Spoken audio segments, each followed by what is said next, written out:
So now we'll be discussing about the derivatives of inverse trigonometric functions.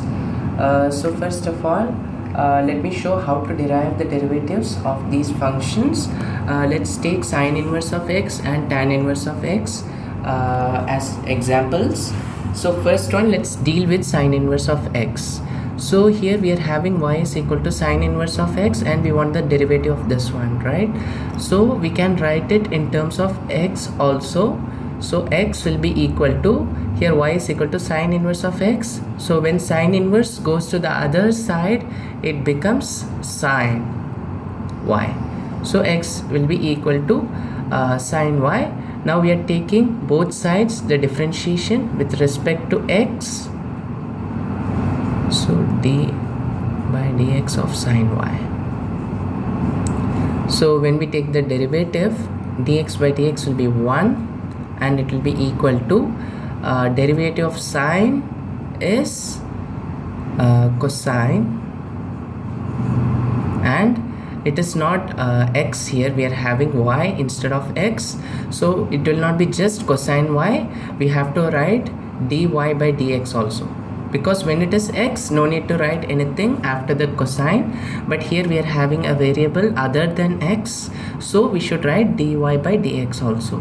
So now we need only the dy by dx or the derivative of sine inverse. So what we'll be doing means we'll be writing it as dy by dx equal to 1 by cosine y. This cosine y is in multiplication. When it goes to the other side, it will be in division, but this is not in terms of x, right? It's in terms of y. So what we can do means instead of cosine y, we will try to write it down in terms of x. So we know that cos squared plus sine squared of anything, it will be equal to 1. So here we are having y. So instead of cos squared x plus sine squared x equal to 1, we can write it as cos squared y plus sine squared y equal to 1. Then we need cos squared y, right? So it will be equal to 1 minus sine squared y.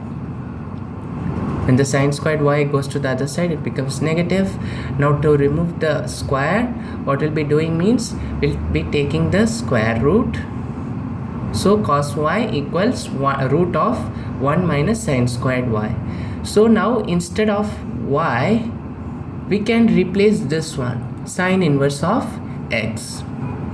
So cos y, it will be equal to square root of 1 minus here sine squared y we are having. So first let's write sine. Instead of y, we'll be writing it as sine inverse of x. Now it is squared. This squared should be for the whole thing. You cannot take the square just for the sine. It's actually the square for everything. After finding this, then only you'll be taking the square, right? So you cannot take it first of all itself. So now sine and sine inverse gets cancelled. So it will be 1 root of 1 minus, here we are having just x inside the bracket, everything else gets got cancelled. So what is left? X and square is also there, so it will be square root of 1 minus x squared. So here we are having dy by dx is equal to 1 by cosine y. So instead of cos y, we can replace it by square root of 1 minus x squared, which we just found out. So the derivative of sine inverse of x, or here we have replaced sine inverse as, of x as y, right? So the derivative of sine inverse of x, it is equal to square root of 1 by square root of 1 minus x squared. So now let's try to find out the derivative for tan inverse of x also, like the previous one. So first of all, y is equal to tan inverse of x.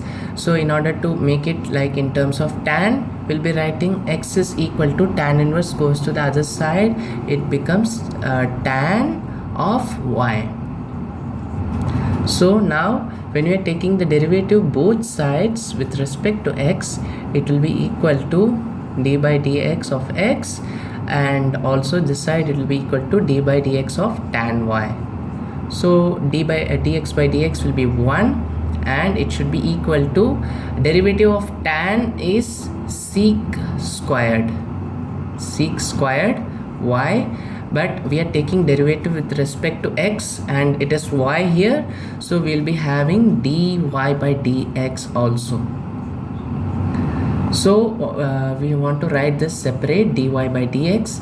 So this one, it will be equal to dy by dx, it will be equal to 1 by sec squared y. It's in multiplication here, so it goes to the other side, it will be in division, so it will be in the denominator. So 1 by sec squared y. So we have the formula that sec squared of anything, it will be equal to 1 plus tan squared. This is a formula, sec squared y, it should be equal to 1 plus tan squared y. This is a formula here. So when we apply the same formula here, we can write it as, instead of sec squared, we can replace it by 1 plus tan squared of y.